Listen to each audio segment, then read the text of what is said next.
Yo guys, what's going on? Robert Warshack here, and I'll be going over best ways to make gold and then what to spend your gold on. Gold is the most important currency in the game. It's going to be how basically you level up your minis, you level up your career level. It's the resource you use to allow progression in the game. So first things, the easiest possible way to generate gold is the Arklight Surges. These happen every 3 days, and there'll be 2 random spots on the map that'll be like glowing blue that definitely look different than the rest. When you click on it, all of those zones will have like plus 40 gold if you don't have the account boost, and plus 60 gold if you do. This is a great way to generate 300 gold per zone every 3 days, so twice a week, which is 1,200 gold, which correlates to about $12 USD if you were to buy that gold. So that's pretty good for free every week for doing something that takes like less than 5 minutes. So after you've done your surges, which are definitely by far the easiest way to make gold, the next way is going to be progressed through the campaign. As you can see here, I've already done the heroic campaign for Elden Forest,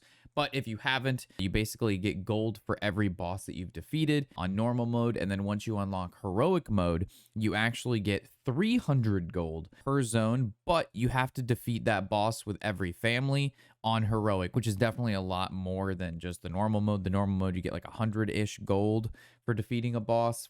You can defeat them with any faction or leader you want, but like on heroic, you have to do all 5, but you get 300 gold instead of 100 gold, which if you're doing 5 bosses, that's 1,500 gold a zone, which is quite a lot. All right, so you've progressed as far as you can in the campaign. You've done all your Arklight Surges. What else can we do? All right, so there's PvP. I know I do not recommend doing PvP until your guys are like level 15 plus because the way matchmaking works. However, if you've done no PvP, the matchmaking that becomes unfair basically kicks in around 3,000 ranks, which is like silver 2, I think.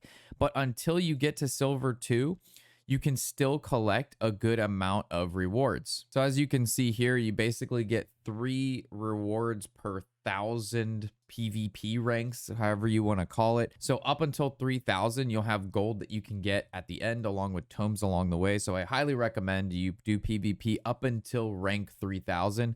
This should give you, I think, about 1,000 gold and a decent amount of tomes, which as long as you're below that 3,000 mark, you're going to queue into people and everybody's like the same level. Nobody's going to be higher level than you. Once you hit that 3,000 rank, that's when people's level, like you go against level 8s and 9s and you're level 5. That's when it becomes not so cool. But up to 3,000, super easy, free gold. So those are the best ways to accumulate gold quickly, easily, without spending any money. So what do you spend the gold on? In the store, there'll be this grid. The grid is basically where you're going to purchase stars for your mini to upgrade them, or you can purchase talents if they need one, because once they're upgraded, they're able to hold a talent. Once they go to rare, they can hold 2, and once they go to epic, they can hold 3. However, you can only have 1 active talent at a time. That's not really something they tell you. When I first started, I thought a mini could have all 3 talents at once, and that's not how it works. It's just you pick one, and that's what that mini uses. So buying the best talent you can for a unit so you don't have to spend any more money on talents for that unit's really key. I'll cover that in like a future video because that's a whole nother thing, going over each mini and their talents. But yeah, the grid's a great place to upgrade units. So I highly recommend buying units that you don't have already.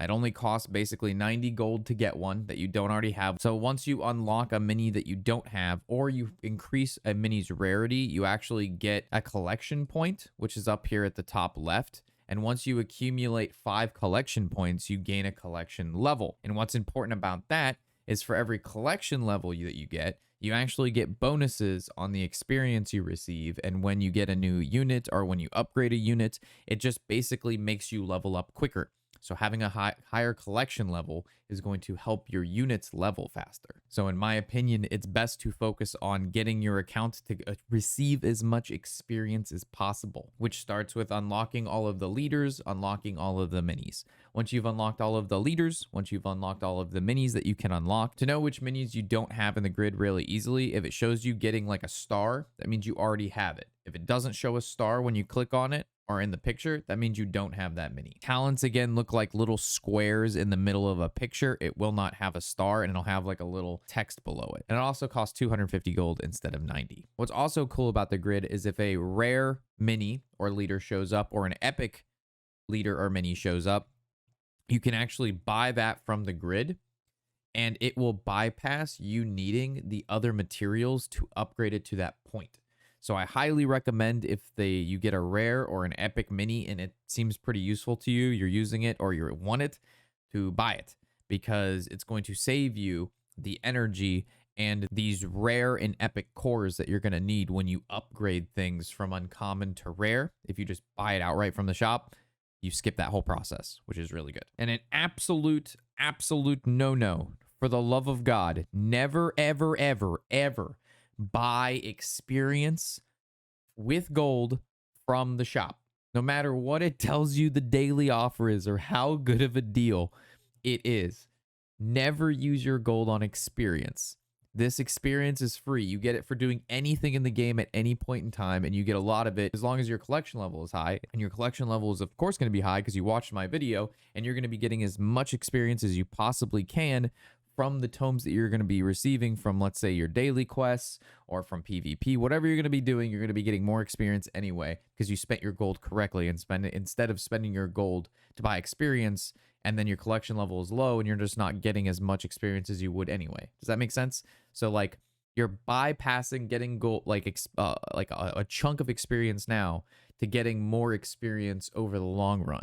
So in total, you're just getting more out of it. So yeah, never, ever, ever buy experience from the shop with gold. That is a complete bait. You want to be buying leaders. You want to be buying new minis. You want to be buying talents that you need for those. And that's pretty much it for gold right now. That's what you should spend it on. That's how you accumulate it. So if you have any other questions, comments, or concerns about this, let me know in the comment section below. That's what it's there for. But yeah, hopefully you guys enjoyed. Looking forward to catching you guys in the next video. Of course, I'm Robert Warshack, and happy whatever the hell day it is.